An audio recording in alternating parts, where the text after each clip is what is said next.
Mga kababayan, kamusta po? Si Kamanong po, nagbabalik po muli para po komentuhan po kayo dito po sa Tambayang Makabayan. Samahan niyo po inyong lingkod, mag-umpisa na po tayo, magkomentuhan na po tayo. Ito po ang nakakalungkot po mga kababayan na mukha pong talagang nililihis na po nila yata ang issue ng korupsyon, lalong-lalo po ang flood control at ang mahigit 3 taong korupsyon. Tutok na po ang mga politiko, ang mga senador, congressman, pati ang media sa West Philippine Sea sa usapin sa China. Ano po ang pakinabang natin sa ngayon na tayo po'y naghihirap? Malaki po ba ang pakinabang at ito po ba'y makapagpapababa ng ating mga bilihin? Makapagpapalago po ba ito ng ating ekonomiya? At makakabayad po ba ito ng utang, mga kabayan? At babangon po bang muli at pupunta sa ating bansa ang mga malalaking mga investment o investor? Marami po bang mag-i-invest sa ating bansa sa ganitong usapin? Mga kababayan, at real talk, sino po ang may kasalanan sa nangyayari pong sigalot sa China at sa Pilipinas? Sino po ang may kasalanan? Kasi mga kababayan, pati po ang teritoryo na po natin na ipapamigay pa nila. Meron na tayong tao, meron na tayong mga sundalo na nagbabantay, pero nawawala pa sa atin sa panahon nila. Hindi po ba yung Scarborough Shore nawala sa atin? Sino po ba Pangulo nun? Hindi po ba si Pinoy? At si Tito Soto po ay senador na rin po nun, mga kababayan. At si Trillanes. Hindi po ba? Ito po mga kababayan, komentuhan po natin ang sinasabi po na respect, biggest respect, mga kababayan. Sinagot po ni Tito Soto ang buwelta raw po ng Chinese Embassy, mga kababayan. Pakinggan po natin si Tito Soto. Nagbubunga ng respeto ang respeto. Ito ang matalim na sagot ni Senate President Vicente Sotto III sa mga bagong pahayag ni Chinese Embassy in the Philippines spokesperson Ji Lingpen. Kasunod ito ng pag-adapt ng mataas na kapulungan ng Kongreso ng resolusyon na kumukondena sa mga pahayag ng naturang Chinese diplomat laban sa mga opisyal at institusyon ng Pilipinas. Sa panibagong buwelta ni Ji, maring tinutulan at kinundena ng embahada ang aniyay anti-China resolution ng Senado. Paulit-ulit anyang dumudulog ang mga mambabatas ng Pilipinas sa pananakot at intimidasyon laban sa Chinese diplomats. Ayon pa sa tagapagsalita ng Chinese Embassy, sinabi ng mga legislador na kinakatawan nila ang opinyon ng mga tao, ngunit binabaluktot lang naman ang katotohanan at nililigaw ang publiko. Mauntian niya ang nalalaman ng mga mambabatas kung paano gumagana ang diplomasya. Ngunit sila pa ang nanghahamon para pahinain ng mga pagsisikap na mapabuti ang relasyon ng China at Pilipinas sa pamamagitan ng pagpapalaganap ng galit at konfrontasyon. Pansariling interes lang din anya ang mga nagawa nila kung saan ang naturang kaugalian ay nagpapahiya lang ng kanilang mga sarili.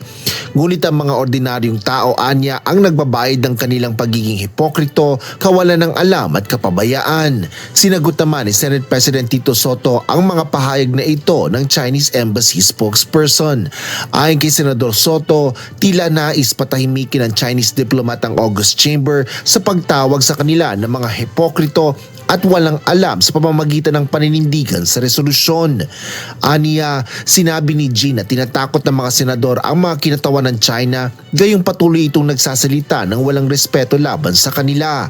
Habang tinawag pa ang resolusyon ng Senado na pawang isang political stunt. Maaari anyang sabihin niya rin ang parehong bagay sa Chinese diplomat na kakaunti lang ang alam niya kung paano gumagana ang diplomacy. Asher Kadapan. Yan po mga tambay. Yan po ang sinasabing diplomacy o diplomasya. Diplomasya ni Tito Sen, mga kabayan. At nung panahon po ba nila, mga kabayan, panahon po ni Pinoy, ano po ba mga diplomasya? Ano po ba nangyayari sa mga teritoryo natin, mga kababayan? Hindi po ba pati nga po ang panambak na ginagawa po mga artificial ng China, mukhang sa Sambales pa yata nang galing. Hindi kaya, mga kababayan? Diyan ka magtataka, mga kabayan, dito sa mga impokrito na ito. Impokrito, mga kabayan. Ibang klase itong mga politiko na ito. At ipinagmamalaki pa ni Tito Sen na siya po ay 5 beses na naging senador. 5 beses na po mga kababayan, napakatagal na. At ano naman po ang maipagmamalaki ni Tito Sen, lalong-lalo po dyan sa usapin sa West Philippine Sea na wala pa po tayong titulo at wala pa po sa mapa ang West Philippine Sea. Ano po maipagmamalaki ni Tito Soto, mga kababayan? Ito po. At ano po ba nangyayari? 5 beses na po siya na senador. Ano po nangyari sa West Philippine Sea? Lalong-lalo po ang ating teritoryo na meron na po tayong tao, meron na tayong tagapagbantay na mga sundalo, ay nawala pa. Pinaalis pa yata nila. Hindi po ba natatandaan nyo yung panahon ni Pinoy? Yung Scarborough Shore, di ba? Yung Scarborough, nawala po sa atin yan. Mga kabayan, senador na po si Tito Sen yan. Senador na po si Tito Soto, si Wambol. Pakinggan po natin si Alan Peter Cayetano. Ganyan po sila maglihis ng issue. Nahuli ka, ko kasi during President Aquino's time, it's on the record, we lost control of Scarborough. We lost control. May miscalculations na nangyari. Instead of sending a Coast Guard ship, we sent a military ship, Navy, a gray ship, and then nagkaroon ng standoff and then kinontrol ng Chinese. So kasi during President Aquino's time, it's on the record, we lost control of Scarborough. We lost control. May miscalculations na nangyari. Instead of sending a Coast Guard ship, we sent a military ship, Navy, a gray ship, and then nagkaroon ng standoff and then kinontrol ng Chinese. So kasi during President Aquino's time, it's on the record. We Nakita nyo po, nawala po sa atin na Scarborough. Di ba? Nawala po sa panahon po ni Pinoy at senador na po si Tito Sen. Kaya nga po yung sinasabi pong diplomasya. Ano po ang nalalaman nila sa diplomasya?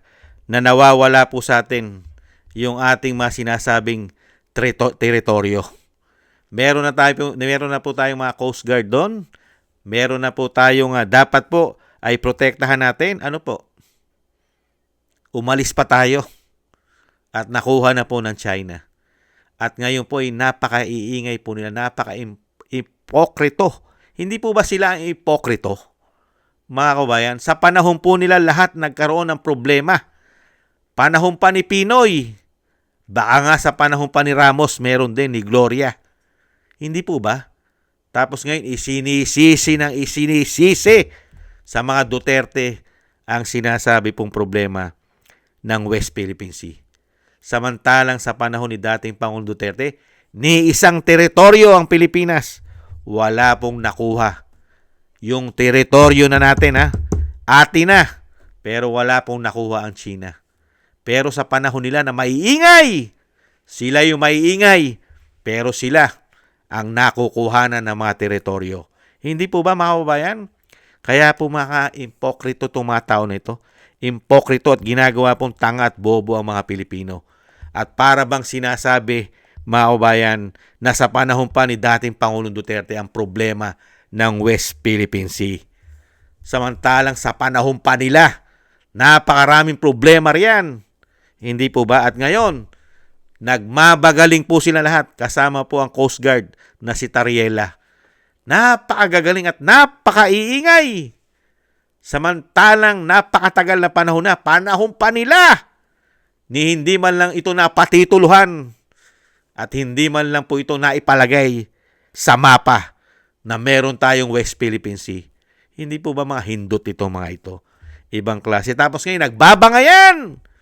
Bakit po kasi nagbabangayan mga kababayan? Para po mawala na ang issue ng korupsyon nila o mano. Nakita nyo po ang sitwasyon sa ating bansa? Yung systematic na korupsyon, sindikatong korupsyon na mahigit 3 taon, ayaw na pong tutukan. Yata. Ano na po usapin ngayon ng mga congressman? Senador. Lalo-lalo po ang Senate President. Kasama po yung chairman po ng Blue Ribbon Committee. Nagalit po sa China. Kung nagagalit ka sa China at ginigipit ka ng China, hindi mo naman kayang girahin. Puro ka lang salita. Hindi po ba? Puro salita. Dahil kasalanan din ninyo. Itong mga matatandang senador na ito, dekada ng senador, hindi man lang napalakas at binigyan ng mga pondo, budget para lumakas ang ating sandatahang lakas. Ang ating gamit, ang ating panggwardya o pag sinasabing pamproteksyon o pamprotekta sa mga pag-aari natin, lalong-lalo sa pinagmamalaki nila na West Philippine Sea. Meron po ba? Kung yung Coast Guard nga, binigyan ng 2.4 billion na pambili ng barko, hinahanap ni Senator Zubiri, hindi daw naibili ng barko. Paano dadami barko natin para bantayan ng West Philippine Sea? Dahil merong pambili, ayaw ibili. Hindi po ba? Nakita nyo po puro ipokrito itong mga tao na ito. At ngayon nagmamagaling. Akala mo mga makabayan. Akala mo itong mga tao na ito, itong mga politiko na ito, ay handang makipagpatayan para sa bayan. Pero unang-una naman po tatakbo ang mga hayop na yan umano. Unang tatakbo po yan. Dahil karamihan po dyan ay may golden visa. At may mga kayamanan na yan umano sa ibang bansa. Di po ba? Nakasiguridad na po ang mga yan. Security nila ang kanilang kayamanan at ang kanilang mga seguridad. Hindi po ba? Kung ipagpapatuloy po nila, ipagpapatuloy. Diplomasya ang kailangan. Diplomasya. Di ba? Maraming diplomasya ang kailangan dyan. Hindi init ng ulo. Dahil una-una, ginagamit nyo lang yan China ngayon dahil nga bagsak na ang popularidad ng administrasyon. Bagsak, negative. Pati ekonomiya, negative. Hindi po ba? Bagsak ang piso. Ang mga Pilipino naghihirap, naghihikahos sa presyo ng bilihin. Kaya nga dinadala ninyo ang usapin sa China. Galit na galit kayo sa China. Bakit hindi nyo pauwiin lahat ng Chinese sa Pilipinas? Pauwiin nyo! At wag na kayong tatanggap ng produkto ng China. Kung galit kayo sa China, lahat ng negosyo ng Chinese o China sa ating bansa, palayasin nyo! Ipakita nyo na galit kayo at hindi natin kailangan ng China. Hindi po ba? Puro lakay salita eh. Pero sa China rin po kayo kumikita ng pera ang mga politiko. At sa katotohanan po, nangungutang ang ating bansa sa China. Hindi po ba? Kapitalista sila. Nangungutang tayo riyan at tayo nagbabayad, sila nangungutang. Hindi po ba? At ang bumubuhay sa ating ekonomiya ay halos po may dugong incheck. Hindi nyo ba napansin? Halos ng mayayaman sa ating bansa ay may dugong China. At napakarami senador. May mga senador na dugong China. Dugong incheck. At mga congressman na mga dugong incheck. Pati nga sa mga makakaliwang grupo, meron din dugong incheck ang meron dyan. Pero galit na galit po sa China. Pero lahat naman po ng ating mga yaman sa ating bansa ay binebenta naman nila sa China. Hindi po ba yung pumutok dyan sa Leyte, sa MacArthur? Dyan po sa Leyte. Barko ng China raw po ang nahandyan, sabi ng ating mga kababayan. At kinukuha ang mga black sand dyan sa may Leyte. At China, hindi po ba dapat ang bantayan nyo yung mga politiko nagbebenta para kumita sa China? Pati mga bundok, mga mining. Di po ba? Lahat po halos. Pinagkakakitaan din ninyo ang China. Pero galit na galit kayo sa China. Unbelievable. Kaya nga po itong kababayan natin, gumawa po ng AI. Gumawa po ng AI yung kababayan natin dito po sa mga politiko na mga impokrito mga politiko. Mga balasubas umano. Mga kababayan. Kaya nga, hinalintulad po ang politiko. Hinalintulad po nitong AI ang politiko at ang jowa kung gaano po ang pagkakaiba pagdating po sa politiko. Pakinggan po natin itong AI.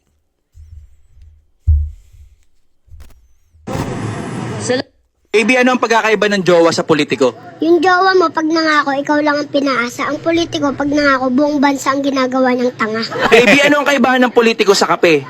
Ang kape may 3-in-1, ang politiko 3-in-1 din. Magnanakaw, sinungaling, makapalang muka. Baby, ano ang kaibahan ng politiko sa isang tiyanak? Ang tiyanak, iiyak muna bago umatake. Ang politiko, ngingiti muna sa'yo bago ka nakawan. Baby, ano ang pinagkaiba ng politiko sa balot? Ang balot, masarap kahit pangit tingnan. Ang politiko, maganda lang tingnan sa poster. Pero ang sistema, bulok na.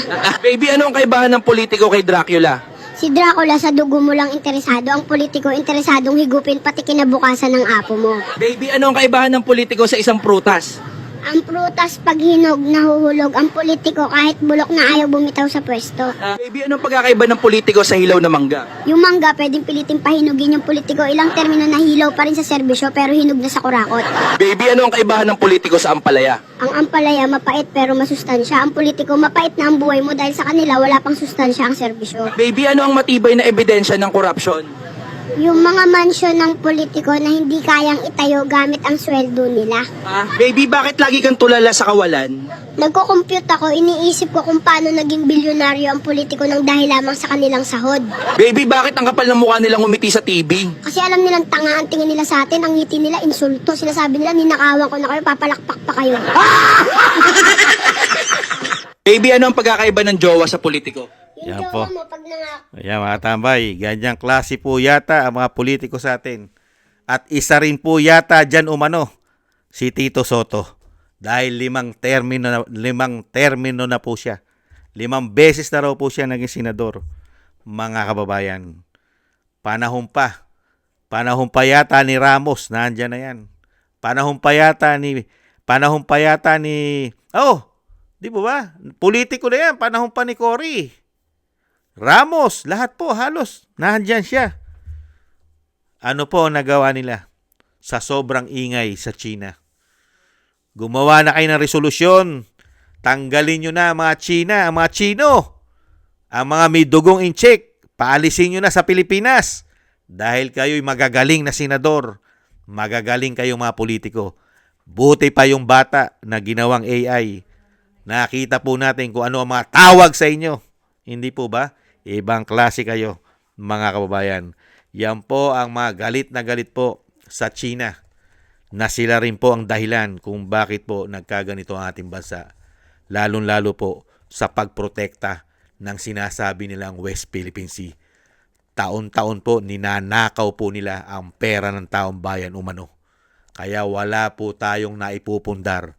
Nagkaroon lang po tayo ng gamit ng mga Coast Guard, ng mga bago, noong panahon po ni dating Pangulong Duterte na wala ni isang isla ang nakuha ng China o ng China.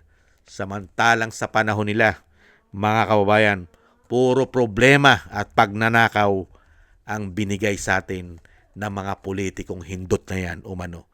Pero ngayon, sila pa ngayon ang napakagaling. Hindi po kami tanga, hindi po kami bobo, lalong-lalong hindi po kami gago. Alam namin at nakita namin ang mga serbisyo nyo na ginawa sa aming mga Pilipino. Kasama ang mga OFW na nagpapakahirap na magtrabaho sa ibang bansa, malayo sa kanilang pamilya. Tapos makikita mo ang trabaho ng mga politiko, puro pagnanakaw at pangsariling interes lamang. At galit na galit pa sa China na sila rin ang gumawa kung bakit tayo binubuli ng China. Maraming salamat po mga tambay sa gusto po ng ating tambay mga kabayan sa YouTube at TikTok. At ganun din po sa ating mga subscribers. Maraming salamat po at sa mga nagbibigay po ng tulong at biyaya. Thank you po. At syempre po, salamat po sa mga nagko-comment, like, share, and subscribe.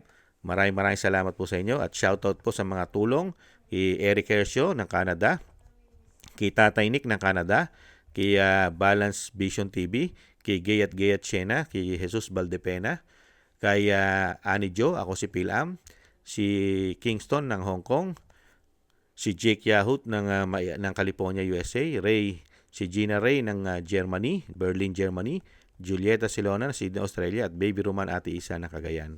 Maraming salamat po sa inyo mga kabayan at ingat-ingat po kayo sa inyo po mga paggawa. God bless po mga kabayan, God bless po sa inyo at taste lang po tayo. Bye-bye!